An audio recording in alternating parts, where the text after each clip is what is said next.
Another big happening here in November is that Kerry Von Erich is going to face Ric Flair inside of a steel cage as Flair defends the NWA title. And this is coming, of course, after earlier in the year, Kerry defeated Ric for the championship at the David Von Erich Memorial Parade of Champions in Dallas before dropping the belt back to Flair less than 20 days after. So I've talked to you a bunch, you and a bunch of other guys from your generation about belts, and pretty much unanimously, everybody says the same thing about belts, where it's just another heavy thing that you have to carry in your bag, and it doesn't really mean anything.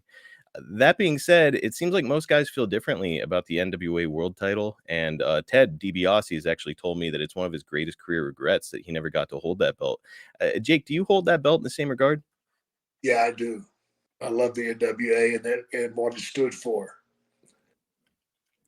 Now, would you say that that's a regret from your career, not getting to hold that title?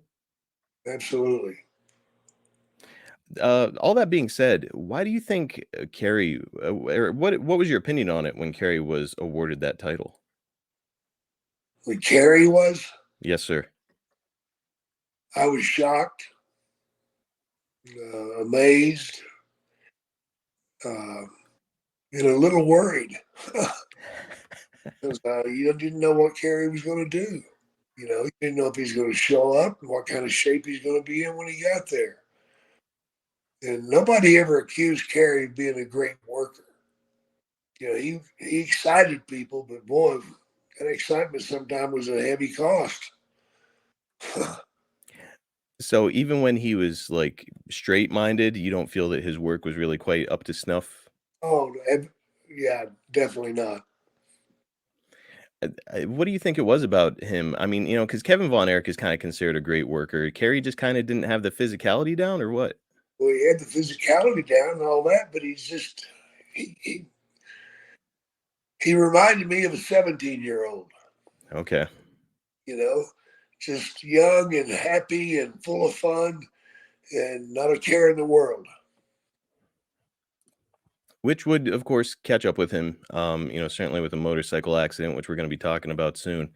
It's safe to say that Kerry's short run here with the title was completely due to his reputation of being unreliable. Yeah, absolutely.